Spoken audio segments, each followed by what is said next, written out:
네, 오늘부터 다음 달 8일까지 총 24일간 국정감사가 진행됩니다. 국정감사는 국정 운영 전반에 대한 비판과 감시를 통해 행정부를 견제하도록 헌법이 규정한 국회의 권한이자 의무입니다.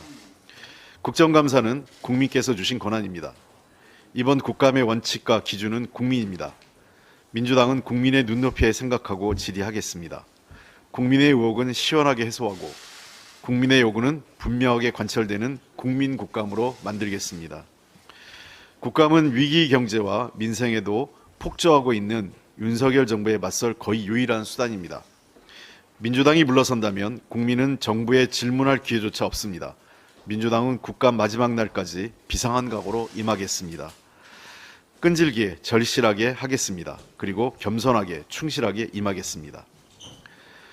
이번 국감은 경제와 민생을 알리는 경제국감입니다. 경제와 민생이 비상상황입니다. 이스라엘 하마스 무력 충돌로 하루 만에 유가가 4% 넘게 올랐습니다. 미국의 고금리 장기화 가능성에 금융시장 불안이 커지고 있습니다. 급등하는 국제유가는 물가를 압박하여 내수를 제약하고 있습니다. 그러나 정부는 여전히 낙관만 하고 대책을 내놓지 않고 있습니다. 민주당은 추락하는 경제와 민생 위기를 점검하고 대안을 제시하겠습니다. 윤석열 정부의 무능과 폭주를 막고 위기의 대한민국을 바로 세우는 중요한 계기로 만들겠습니다. 윤석열 정부 1년 5개월 만에 있는 사실상 첫 국감입니다. 남 탓, 전 정부 탓은 통하지 않습니다. 정부 야당이 경제 실패에 대한 책임과 대책은 뒷전이고 남 탓, 전 정부 탓하며 국감 무력화로 일관한다면 국정위기는 더 커집니다. 정부 여당으로서 국정 운영에 대한 무한 책임으로 국감에 임해줄 것을 당부드립니다.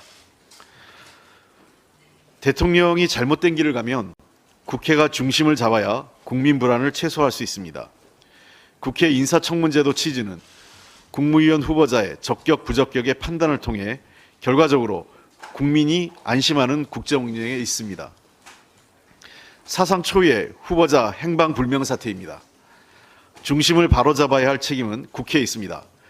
그러나 여당은 책무도 망각한 채 정부의 동조에 국회의 권위를 무너뜨리고 인사청문 제도를 무력화시키고 있습니다. 심각한 국회와 국민 능멸입니다. 여당의 국회의원으로서 최소한의 책임과 품격을 요구합니다. 이미 김행 장관 후보자 인사청문회를 지켜본 수많은 국민이 계십니다. 국민들 입장은 장관직을 수행하기 어려울 정도로 이미 부적격입니다. 그럼에도 대통령의 장관 임명 강행 기류에는 큰 변화가 없다는 것이 언론의 평가입니다. 지금 여당이 해야 할 일은 인사청문제도 무력화가 아니라 대통령의 부적격 인사에 대한 지명철의 요구입니다. 국정기조 전환만이 지금의 총체적 난국을 극복할 수 있습니다. 대통령의 사과와 부적격 인사 철회가 그 시작입니다. 그래야 국회의 정상화도 협치도 가능하다는 말씀을 제가 여러 차례 드렸습니다. 임명 동의안이 거부된 대법원장도 마찬가지입니다.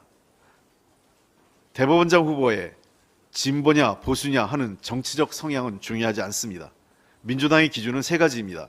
첫째, 사법부의 독립성을 지킬 수 있는 인물이냐. 둘째, 국민 눈높이에 맞는 도덕성을 갖춘 인물이냐. 셋째, 사법부의 수장으로서 역할을 다할 수 있는 역량이 충분한 인물이냐입니다.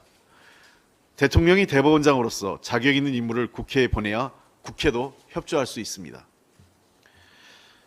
강서구청장 보궐선거가 이제 하루 남았습니다. 대한민국이 절체절명의 위기 속에 치러지는 선거입니다. 이번 선거는 상식이냐 비상식이냐, 시민의 힘이냐 오만한 권력이냐를 선택하는 선거입니다. 민주당이 많이 부족하지만 더 치열하게 그리고 더 겸손하게 노력하겠습니다. 여러분의 투표로 윤석열 정부의 폭주와 무능을 막아달라 호소드립니다. 대한민국과 강서구의 미래를 위해 투표해 주십시오. 민주당이 윤석열 정부의 폭정을 멈춰 세우고 강서구와 국민을 지키겠습니다. 고맙습니다.